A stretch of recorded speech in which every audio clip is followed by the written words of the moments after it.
నమస్తే, welcome to reality check. ప్రస్తుతం మనతో పాటు ఉన్నారు పొలిటికల్ అనలిస్ట్ పురుషోత్తం రెడ్డి గారు. సార్ నమస్తే అండి. నమస్తే స్వర్ణ గారు. సార్, జగన్మోహన్ రెడ్డి గారు ఎక్స్లో ట్వీట్ చేసింది ప్రస్తుతం ఏపీలో పలు ప్రశ్నలకు దారితీసింది. ఈ 1.5 ఇయర్లో రైతులకు చంద్రబాబు నాయుడు గారు ఏం చేశారు అని. ఫస్ట్ ఈ ట్వీట్ సారాంశం ఏం చెప్తారు మీరు? ఆంధ్రప్రదేశ్ ప్రభుత్వం ఈ మధ్యకాలంలో రైతాంగ గిట్టుబాటు ధర సమస్యలతో రైతుల్లో ఒక అలజడి స్టార్ట్ అయింది, అన్ని ప్రాంతాల్లో కలిపి. At the same time Andhra Pradesh ప్రభుత్వం కూడా ఈ ఏడాది మొదటి నుంచి రైతు భరోసా తన వాటాగా వేస్తూ ఉంది. ప్రభుత్వం ముందు రెండు ఉన్నాయి. ఒకవైపు తాను వేసింది ప్రజలకు చెప్పుకోవాలి, రెండు గిట్టుబాటు ధర పేరుతో ఇబ్బంది పడుతున్న రైతులు ఇష్యూని అడ్రస్ చేయాలి. ఈ రెండు ప్రభుత్వం ముందున్నటువంటి టాస్క్. నేచురల్గా ఈ డబ్బులు ఏదైతే రైతు భరోసా అన్నదాత సుఖీభావ పేరుతో రాష్ట్ర ప్రభుత్వం ఇప్పుడు ఇస్తుందో, గతం రైతు భరోసా కొనసాగింపుగా కొంత పెంచి మొదటి ఏడాది లేదు, ఈ రెండో ఏడాది ఇస్తున్నారు. ఇక్కడ వైసీపీ ఏం ప్రశ్నిస్తుంది? మీరు మొదటి నుంచి ఇస్తున్నారు, మొదటి ఏడాది ఎగ్గొట్టారు, 20,000 మీరే ఇస్తానని చెప్పి ఇప్పుడు కేంద్రంతో కలిపిస్తున్నారు, ఒకే విడత ఇస్తారని 3 విడతలు ఇస్తున్నారనే క్వశ్చన్స్ వాళ్ళు వేస్తున్నారు. ఇప్పుడు ప్రభుత్వం ముందు వాళ్ళు ఇచ్చినటువంటి అన్నదాత సుఖీభావ చెప్పుకోవడం మంచి చెట్లు పక్కన పెడితే గిట్టుబాటు ధర పేరుతో రైతులు ఇదిలోకి వస్తున్నారు. కాబట్టి మనం ఇచ్చి గిట్టుబాటు ధర సమస్యను అడ్రస్ చేయకపోతే పొలిటికల్గా బూమరాంగ్ అవుతుంది. ఈ నేపథ్యంలో ప్రభుత్వం రైతాంగాన్ని అడ్రస్ చేసే విధంగా ఒక రాష్ట్ర వ్యాప్తంగా కార్యక్రమానికి శ్రీకారం చుట్టింది. వాళ్ళు శ్రీకారం చుట్టినప్పుడు ప్రతిపక్షం ఊరుకోదు కదా, ఖచ్చితంగా కొన్ని క్వశ్చన్స్ రైజ్ చేస్తుంది. అంటే ఇప్పటి వరకు ఉన్న సమస్యల్ని జగన్మోహన్ రెడ్డి గారు అడ్రస్ చేస్తున్నాడు. ఆ అడ్రస్ చేసే ప్రయత్నం తన ఎక్స్ ద్వారా అడ్రస్ చేశాడు. జగన్మోహన్ రెడ్డి అడ్రస్ చేయడానికి ఒక మౌలికమైనటువంటి అవకాశం ఉంది. 2 కారణాలు ఈరోజు తెలుగుదేశం ప్రభుత్వం చాలా ఇబ్బంది పడుతుంది అడ్రస్ చేయలేక. అంటే తెలుగుదేశం పార్టీ పరిస్థితి ఉంటే ముందు నొయ్యి యాంక గోయిలాగా ఉంది కదా. రైతాంగ సమస్య ఉంటే ఒక పక్క అన్నదాత సుఖీభావ ఇచ్చినామనే ఆనందం, రెండో వైపు అన్ని రకాల వాణిజ్య పంటలకి గిట్టుబాటు ధర పడిపోయింది. ఇది చాలా తీవ్రమైన సమస్యగా మారుతోంది.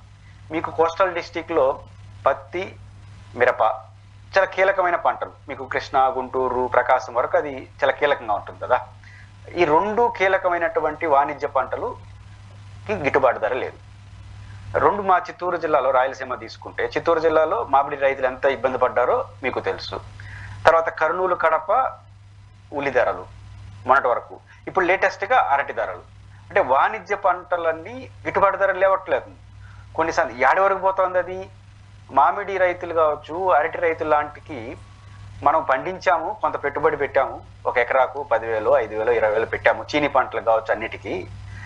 ఇప్పుడు వాటిని కోసి సరఫరా చేయడం, అంటే ఫ్యాక్టరీలకు కావచ్చు, లేదా ఏదైతే మార్కెటింగ్ చేయాలో చేసేదానికి అయ్యే ఖర్చు అవుతుంది ఎకరాకి. ఆ డబ్బులు కూడా గిట్టుబాటు ధర రావట్లేదు.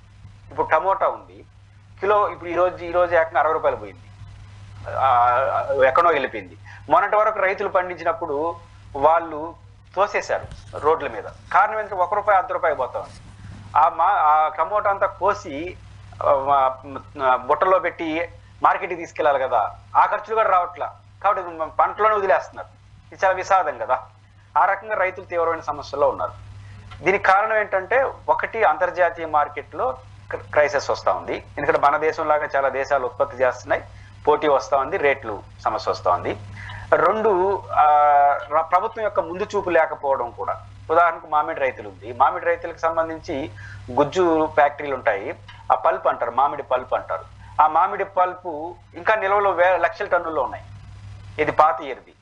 ప్రభుత్వం ఏం చేయాలి? లక్షల టన్నులు ఆల్రెడీ పల్ప్ ఉంటే కొత్తగా కొంటారు, వాళ్ళ కొనరు. దీన్ని ఏం చేయాలని ముందే వ్యూహం రచించాలి, ప్లాన్ చేసుకోవాలి. ఆ ప్లాన్ పోయింది.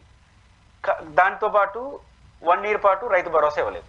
జగన్మోహన్ రెడ్డి గారు 12,500 స్థానంలో 13,500 ఇస్తే, నువ్వు ఇచ్చేయాల్సింది 12,500, దాంట్లో 6,000, 5,000 మోసం చేసినావు, కేంద్రంతో కలిపించినావు. అయినా ఒక్కసారి ఇచ్చామని ఊరంతా కొట్టినారు 5 ఏళ్ళు.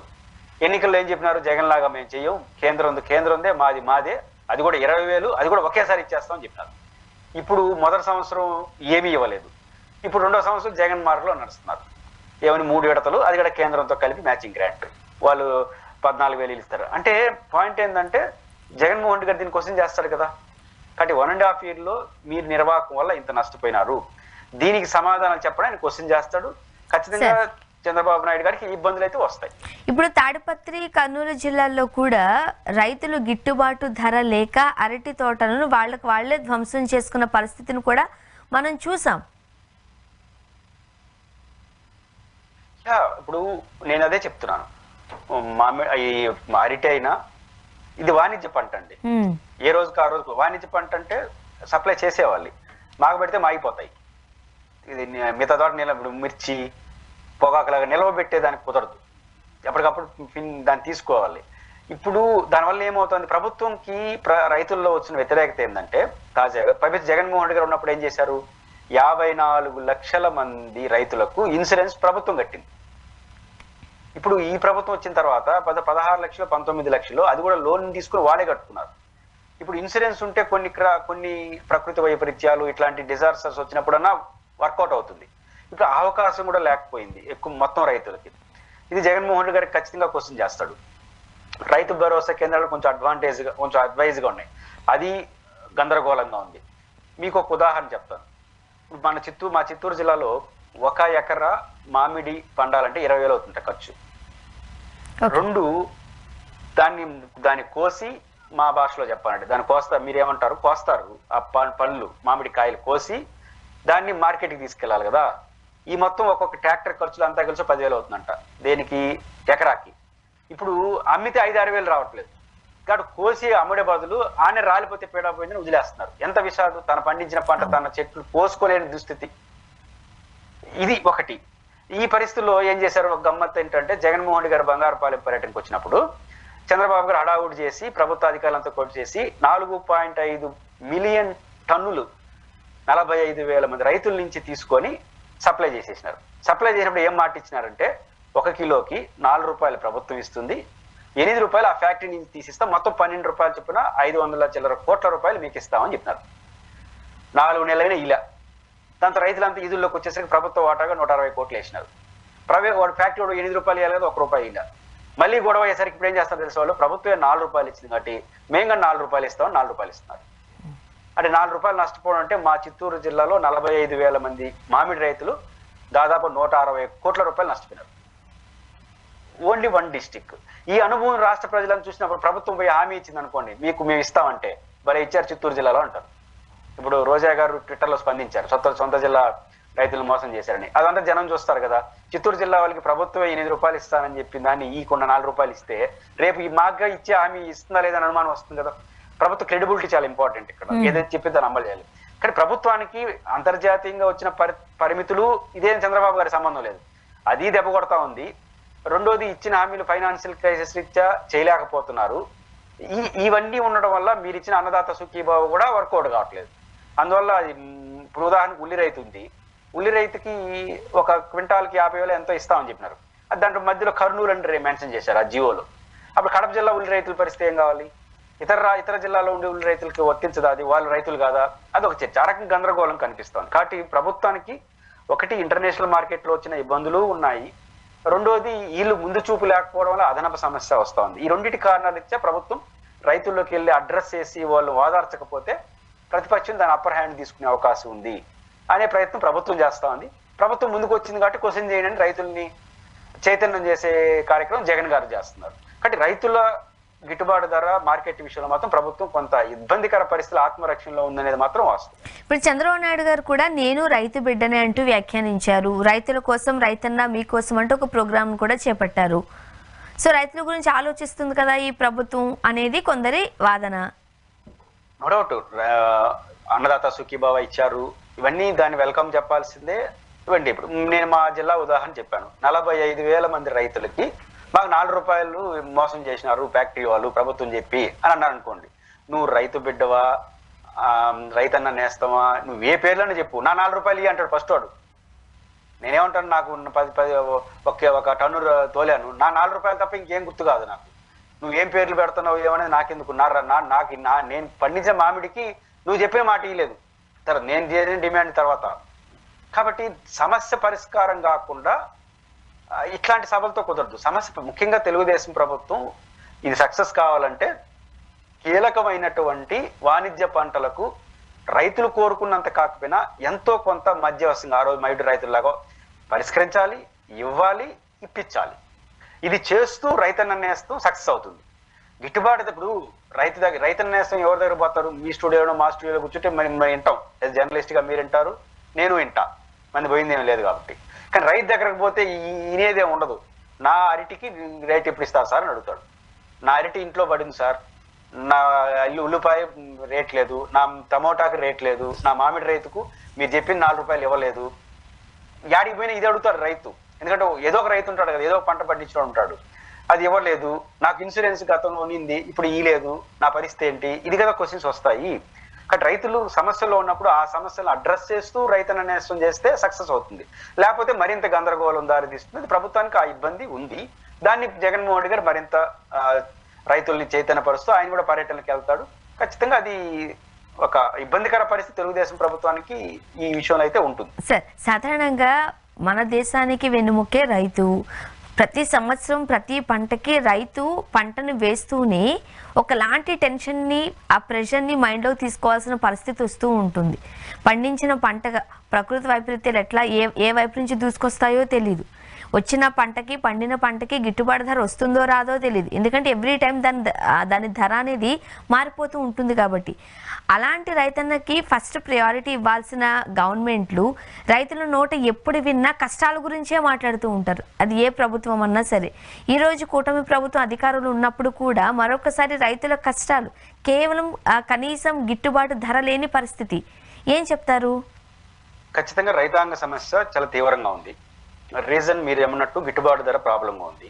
6 కాలాల పాటు పండించిన పంటకి గిట్టుబాటు రాకుండా పొలంలోనే దాన్ని ఫినిష్ చేసాడు అంటే ట్రాన్స్పోర్ట్ కూడా చేయలేని ఒక నిస్సహాయ స్థితి రావడం అనేది ఒక విషాదం. దీనికి ప్రభుత్వాలు ఆలోచించాల్సింది, దూరదృష్టితో ఆలోచించాల్సింది, ఇంటర్నేషనల్ మార్కెట్లో కొన్ని సమస్యలు వస్తున్నాయి. దాన్ని కేంద్ర ప్రభుత్వంతో మాట్లాడి ముందస్తు పరిష్కారం చేసుకోవాలి. నీకు సమస్య వచ్చినప్పుడు పట్టుకుంటానంటే అది కుదరదు. 2, కింద ప్రభుత్వంలో కొన్ని ముందస్తు జాగ్రత్తలు తీసుకోవాలి. ఇప్పుడు ఉదాహరణకు మీరు మామిడి జ్యూస్ తాగుతారు, మ్యాంగో జ్యూస్ ఆ బాటిల్లో ఒకప్పుడు 18%, 22% మామిడి పల్ప్ ఉండేది, అంటే మామిడి గుజ్జు ఉండేది. ఇప్పుడు ఎంత ఉందో తెలుసా? అది కంపెనీ 8% పడిపోయినాయి. మీ మ్యాంగో జ్యూస్ లో మ్యాంగో ఉండేది 8%, 92% వేరే ఉంటున్నాయి. కానీ మనం 100% మామిడి అనేది తాగుతుంటాం, అది వేరే సంగతి. కానీ ప్రభుత్వం ఏం చేయాలి? ఒకసారిగా సగం తగ్గిందంటే అర్థం ఏంటి? సగం కొనుగోలు పడిపోయినట్టేగా. 1,00,000 టన్నులు కొనే ఫ్యాక్టరీలు ఈ పల్ప్ తగ్గించేస్తే 50,000 టన్నులే కొంటాయి. దానితోడు షుగరు లాంటివి ప్రజల్లో చైతన్యం వచ్చిన తర్వాత మామిడి తినడం కూడా తగ్గించేసినారు. ఈ మిడిల్ క్లాస్ ఏం చేస్తున్నారు? ఈ బర్గర్లో వచ్చిన తర్వాత దాని చుట్టూ పోతున్నారు. కాబట్టి మామిడి రైతు ఇబ్బంది, కొనుగోలు పడిపోతా ఉంది. ఇంటర్నేషనల్ మార్కెట్ ఇవన్నీ ప్రభుత్వం ముందే గుర్తించాలి కదా. గుర్తించి ప్రజల్ని చైతన్యపరుస్తూ ఆ పంట నుంచి ఇంకో పంటకు మార్చుకోవడమా, ఉన్నదాన్ని డైవర్ట్ చేయడం, లేకపోతే ఆ ఫ్యాక్టరీలంతా కూర్చోబెట్టి 4 పీకి తప్పు కదా. 100% ఉండాల్సినటువంటి మ్యాంగో జ్యూస్ లో 8% పెట్టేసి మీరు తాగండి అంటా ఉంది కదా. దాన్ని కంట్రోల్లో చేసుకోవాలి. ఇవన్నీ ప్రభుత్వం ముందస్తు చేసుకుంటే కొంచెం ఎసులుబాటు వస్తుంది. ఆ ఎసులుబాటు కాకుండా కరెక్ట్ గా సమస్య వచ్చినప్పుడు మామిడి ఎక్కువైపోయింది, షుగర్ రోగాలు ఎక్కువైపోయినాయి, మామిడి పండిస్తే షుగర్ వస్తుందని నేను మాట్లాడి నన్ను కొడతారు మామిడి రైతు. అంటే నేను నా పంట నన్ను తిడతారు. చంద్రబాబు గారిని అంటే ఊరుకుంటాడు. అంటే నువ్వు గిట్టుబాటు ధర మనగడ అన్నాడు కదా, వరి పండిస్తే క్యాన్సర్ వస్తుంది ఏదో అన్నారు. టెక్నికల్ కరెక్టే. వరి అనేది ఇంకా అనవసరం, పెంచకూడదు, తగ్గించాలి. చంద్రబాబు గారు చెప్పింది కరెక్టే. నా నెత్తికి వచ్చిన సమస్య ఇప్పుడు చెప్తే అది మండుతుంది జనానికి. మామిడి రైతు కూడా మామూలు సందర్భాలు ఇవ్వకుండా చెప్తే తింటారు. వాడికి గిట్టుబాటు లేకుండా వాడు ఏడుస్తుంటే మామిడి వస్తే షుగర్ వస్తుంది అన్నాను, వాడు చాలా కోపం వస్తుంది. కాబట్టి ఇట్లాంటి పరిస్థితి ఉంది. కాబట్టి ప్రభుత్వం ముందస్తు చర్యలు తీసుకోవాలి, ఇంటర్నేషనల్ మార్కెట్లు పరిష్కరించుకోవాలి. అట్లా పరిష్కరించుకోతే సమస్య వస్తుంది. ఓకే, ప్రస్తుతం ఏపీలో ఉన్న వివిధ కారణాల దృష్ట్యా కావచ్చు, పరిస్థితుల దృష్ట్యా కావచ్చు, త్వరలోనే జిల్లాల పర్యటనకు జగన్మోహన్ రెడ్డి గారు సిద్ధమవుతున్నారు అంటూ వార్తలు వస్తున్నాయి. వాస్తవమేనా అండి? జగన్మోహన్ రెడ్డి గారు జిల్లాల పర్యటన అనేది పెరుగుతుంది. ఒకటి, ఇంతకు ముందు ఆయన సమస్య తన్నుకొని వచ్చిన సమస్య జోలికి వెళ్ళాడు. అంటే ఒక పార్టీ కార్యకర్తలకు ఒక ఆపదో, లేదా ఒక జైల్లో ఉండడమో, లేదా ఒక పిచ్చి రైతులు, తర్వాత పొగాకు రైతులు, చిత్తూరు జిల్లాలో మామిడి రైతులు, ఇప్పుడు రేపు 2-3 రోజుల పాటు కడప జిల్లాలో పర్యటిస్తున్నాడు, సొంత జిల్లాలో. అక్కడ చీనీ రైతులు, అదేవిధంగా అరటి రైతులు, కర్నూలు జిల్లాలో ఇట్లాంటి సమస్య వచ్చినప్పుడు వెళ్ళాడు, కొన్ని ఆపదలు జరిగినప్పుడు వెళ్ళాడు. అయితే ఇంకా రెగ్యులర్ పర్యటన పెరుగుతుంది. అంటే ఆయన ఇంకా సెకండ్ ఫేజ్కి వచ్చాడు కాబట్టి ఇంకా కార్యకర్తలను కలవడం, ఆయన నియోజకవర్గాలు జిల్లాల నాయకత్వంతో నేరుగా భేటీ కావడానికి జిల్లాలకు వస్తున్నాడు ఆయన. అప్పుడు ఏమవుతుంది, ఒకటి పర్యటన జరుగుతుంది, రెండోది జిల్లాకి పార్టీ ప్రోగ్రాంకి వచ్చినా ఆ జిల్లాలో ఉన్నటువంటి మేజర్ సమస్యను అడ్రస్ చేస్తాడుగా. ఇప్పుడు చిత్తూరు జిల్లాకు వచ్చాడు అనుకోండి, ఆయన చిత్తూరు జిల్లాకి ఎందుకు వస్తాడు, చిత్తూరు జిల్లా విస్తృత సమావేశంలో పాల్గొనడానికి వస్తాడు, వచ్చేదేమో అదే. కానీ ఆడ ఉపన్యాసం చెప్పడా, నేను వచ్చినప్పుడు మామిడి రైతులు తీసుకెళ్ళాడు, మామిడి రైతులు తీసుకెళ్లి 8 రూపాయలు ఇప్పిస్తానన్నాడు, 6 నెలలు అయినాడు ఇప్పించకపోగా దాన్ని 4 రూపాయలు ఇచ్చి 4 రూపాయలు మోసం చేస్తున్నాడు అని మాట్లాడుకుని ఉంటాడా. కాబట్టి ఇంకా వేడి పెరుగుతుంది, కాబట్టి ప్రభుత్వం మీద ప్రెజర్ పెరుగుతుంది. కాబట్టి జగన్మోహన్ రెడ్డి గారి పర్యటనలు పార్టీ పేరుతో జరుగుతున్నా అది ప్రజలకు ఉపయోగపడే విధంగా మలుస్తారు. కాబట్టి ఖచ్చితంగా రైతాంగ సమస్యలు, ఈ సమస్యలు ముందుకు వచ్చే అవకాశం ఉంది. జగన్మోహన్ రెడ్డి గారి పర్యటన ఇంకా ఫ్రీక్వెన్సీగా పెరిగే అవకాశాలే ఉంటాయి. అండ్ ఇప్పుడు జగన్మోహన్ రెడ్డి గారు కాలు కదిపి బయటకు వస్తే చాలు, పక్క రాష్ట్రం అయినా సరే తెలంగాణకు వస్తే అక్కడున్న నెలకొన్న పరిస్థితులను మనం చూసాం. ఈ నేపథ్యంలో ఎవరు ఓటు వేశారు ఎవరు వేయలేదన్నది పక్కన పెట్టినట్లయితే జగన్మోహన్ రెడ్డి గారు కనిపిస్తే చాలు జన సందోహం అయిపోతుంది. So law and order problem ఎప్పుడు జగన్మోహన్ రెడ్డి గారు బయటకు వచ్చినా ఇబ్బందికరమైన పరిస్థితులే. లా అండ్ ఆర్డర్ ప్రాబ్లం రాదు కానీ పోలీసు మీద ప్రెజర్ పెడుతుంది. ప్రతి జిల్లాకు వచ్చినా ఆడి జనం వస్తున్నారు. అదొక పబ్లిక్ మీటింగ్ లాగా పెళ్లికి వచ్చినా, ఇప్పుడు పెళ్లిలా జరగట్లేదు. ఇప్పుడు జగన్మోహన్ రెడ్డి గారిని పెళ్లికి పిలవాలంటే ఇంకొక 20-30 లక్షలు ఎక్కువ పెట్టుకోవాలి ఖర్చు. ఎందుకంటే వేల మంది వచ్చేస్తారు, భోజనాలు, సమస్య పెడుతుంది. ఎవరన్నా పిలవాలంటే ఇప్పుడు జగన్ గారు ఎవరన్నా పెళ్లికి వచ్చి పిలిస్తే ఫస్ట్ అని చెప్పి ఇంకొక 30 లక్షలు అదనం ఖర్చు అవుతుంది, పెట్టుకుంటామని అడుగుతున్నాడు. పెళ్లికి పిలిచి గెస్ట్ ఇస్తే ఇట్లా అడుగుతున్న పరిస్థితి వస్తుంది. కాబట్టి జగన్ గారికి ఏంటంటే జనం మాస్ లీడరు. అయితే చంద్రబాబు నాయుడు గారికి జనం ఉన్నారు, పవన్ కళ్యాణ్ అందరికీ జనం ఉన్నారు. అంటే మిగతా వాళ్ళు చంద్రబాబు గారు కానీ ఇతర మా పెద్ద లీడర్లకి వాళ్ళ పార్టీకి జనం ఉంటారు. జగన్ గారికి ఏంటంటే వ్యక్తిగతంగా వస్తున్నారు. రెండో అంశం ఏంటంటే జగన్ కి ఓటేసే ప్రతి ఒక్కడు ఆయన దూరతాడు. చాలా మంది ఓటేసి పార్టీని ప్రేమిస్తారు. జగన్ గారికి ప్రతి ఓటరు కార్యకర్తలాగా వచ్చి దూరుతుంటారు, ఆయన అభిమానిస్తూ ఉంటారు, తోసుకొని వస్తుంటారు. సో జగన్మోహన్ రెడ్డి గారు ఒక మాస్ లీడరు. ఖచ్చితంగా ఆయనకు ఒక ఏదో పాత సినిమాలో నాగార్జున గారు ఏదో ఉంది కదా, అని నడిస్తే మాసు ఇట్లాంటి ఉన్నాయి కదా, అట్లాంటి టైపు జగన్. కాబట్టి పోకిర్లో మహేష్ బాబు, ఈ మాస్లోనే ఏదో నాగార్జున టైపు. కాబట్టి జగన్మోహన్ రెడ్డి గారికి ఆ క్రేజ్ ఉంది. జగన్మోహన్ రెడ్డి గారు కూడా దాన్ని బాగా ఇష్టపడతాడు, జనంలో కలవడానికి. ఉంటే లోపల ఉంటాడు, బయటకు వచ్చినా అంటే ఇంకా దూరేయడమే. మొత్తం జనంలోకి వెళ్ళిపోవడం, వాళ్ళు తినడం, వాళ్ళతో మాట్లాడడం ఆయనకి చాలా ఇష్టం. కాబట్టి జగన్మోహన్ రెడ్డి గారు బయటకు వస్తే ఆ సమస్య ప్రభుత్వానికి, పోలీసు యంత్రాంగానికి ఉంటుంది. కానీ అది తప్పదు.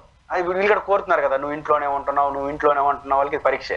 ఇప్పుడు ఆయన ఇంట్లో ఉంటే ఇవన్నీ వేయలేదు కదా, ఇంటి మీరు ఎప్పుడు వస్తావు బయటకు అంటారు. ఇప్పుడు రేపు వస్తాడు, సమస్యలు వస్తాయి కదా.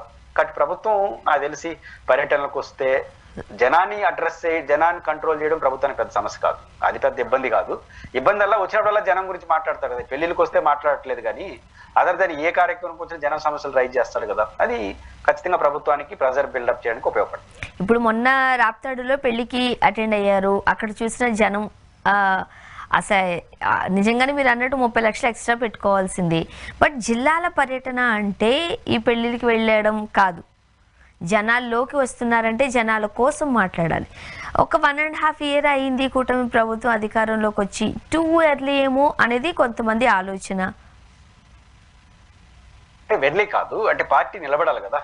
ఆయన ఇప్పుడు తెలుగుదేశం పార్టీ ఓడిపోయింది 19లో, అంతకుముందు కేసీఆర్ గారు మొన్న ఓడిపోయినాడు, ఒక ఓటమి జరిగింది.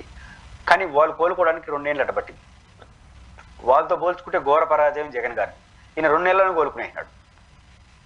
అంటే జనరల్గా మాకు మళ్ళీ భవిష్యత్తు ఉంది అని ఓడిపోయిన పార్టీ అంటుంది, మేము మళ్ళీ గెలుస్తామని ఈయన అంటున్నాడు.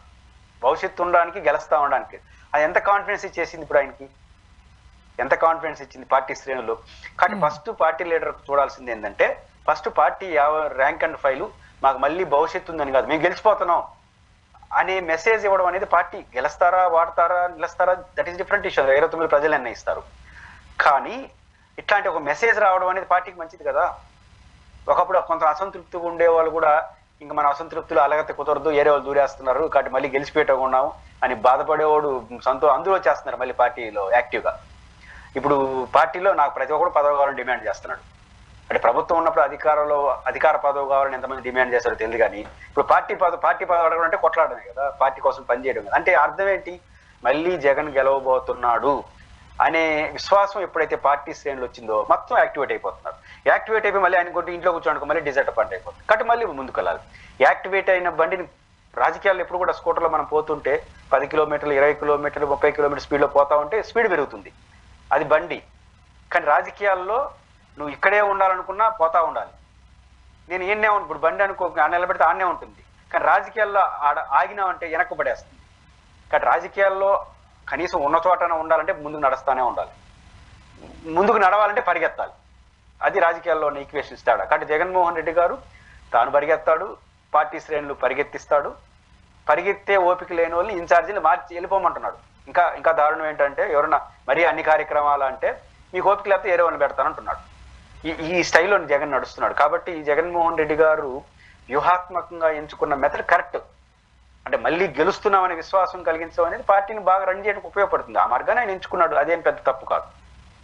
ఓకే, మరి ఇప్పుడున్న పరిస్థితుల్లో అంటే ఈ రోజు మనం చూసాం, ఇటు రేవంత్ రెడ్డి గారు అలానే చంద్రబాబు నాయుడు గారు కలిసి రామోజీ ఫిల్మ్ సిటీలో ఉన్న ముచ్చట్లు, మరోపక్క బెంగళూరులో కేటీఆర్ గారు అండ్ జగన్మోహన్ రెడ్డి గారి ముచ్చట్లు.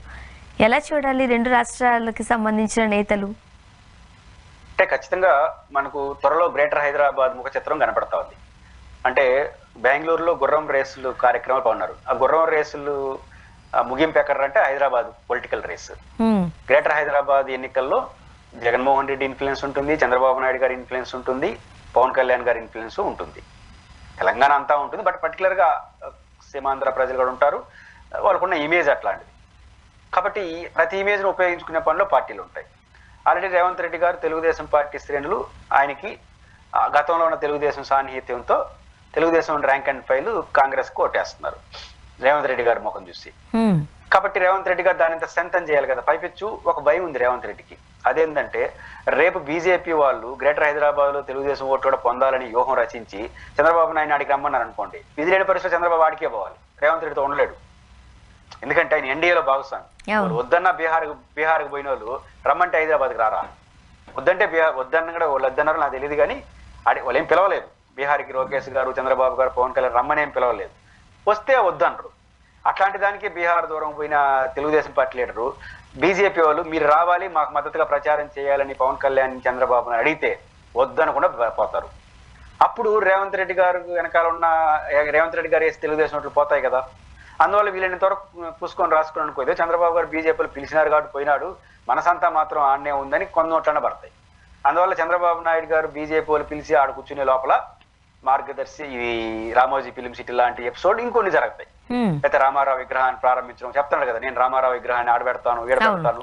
ఇవన్నీ ఏంటంటే రేపు చంద్రబాబు నాయుడు గారు బీజేపీతో విధి లేని పరిస్థితిలో పక్కకు పోయినా ఆయన అభిమానించడం మాత్రం నాకే ఓటేయాలి. అందువల్ల మాది గురు శిష్యుల బంధం ఇవన్నీ ముందుకు వస్తున్నాయి. అది వాళ్ళ పంచాయతీ. కేటీఆర్ గారు ఎట్లా ఆలోచిస్తాడు, చంద్రబాబు నాయుడు గారితో ఎంత సాన్నిహిత్యంతో రేవంత్ రెడ్డి ఉంటే రాజశేఖర రెడ్డి అభిమానించడం అంత దూరం అవుతారు కాంగ్రెస్ నుంచి. ఇది నేచురల్ జరిగిపోతుంది. ఎందుకంటే చంద్రబాబు నాయుడు వీళ్ళు ఒప్పుకోరు కాబట్టి ఈయన బయటకు ఆ ఓట్లు ఎట్లాగా పడతాయి. జగన్ పక్కన కూడా కాసేపు కూర్చుంటే, జగన్ పక్కన కూడా కాసేపు అట్లా మాట్లాడుకుంటే మొత్తం ఓట్లు ఓలా ఉంటాయి. కాబట్టి రేవంత్ రెడ్డి గారి వ్యూహానికి ప్రతివ్యూహం ఏంటంటే జగన్మోహన్ గారు పక్కన ఉంటే రేవంత్ రెడ్డి గారు చంద్రబాబు గారితో కొంచెం మంచి మెసేజ్ ఇస్తున్నాడు కాబట్టి ఆ ఓట్లని గుండుగుతూ మనం లాక్కుందాము. అప్పుడు చంద్రబాబు ఓట్లు కొన్ని డిస్టర్బ్ అయ్యి బీజేపీ పోతాయి, ఈయన చంద్రబాబుతో బాగున్నాడనే ఈ ఉన్న ఓట్లు పోయి వీళ్ళకి పోతాయి. ఆ రకంగా మనం దెబ్బ కొట్టచ్చని ఆ రేస్ ప్రోగ్రామ్ లో వాటిలో కేటీఆర్ గారితో కలిసి ఉంటున్నారు. రేవంత్ రెడ్డి గారు రామారావు గురించి చెప్తా అంటే తారక రామారావు గారు ఎవరైతే బీఆర్ఎస్ నాయకుడు రాజశేఖర రెడ్డి గురించి చెప్తున్నారు. అంటే అర్థం ఏంటి, ఆ ఓట్లు మాకు రావాలని. నాకు ఎవరో ఒక మిత్రుడు చెప్పాడు, జగన్మోహన్ రెడ్డి గారు వచ్చే సంవత్సరం సంక్రాంతి తర్వాత నుంచి ఫ్రీక్వెన్సీగా హైదరాబాద్కు వస్తున్నాడంట అని నేను విన్నా. అంటే ఇప్పుడు అర్థమవుతుంది ఎందుకు పోతున్నాడని. కానీ ఆ ముందే వెళ్ళిపోయినాడు, అది కోర్టు వాయిదా ఉంది కాబట్టి ముందే వెళ్ళాడు అనుకోండి.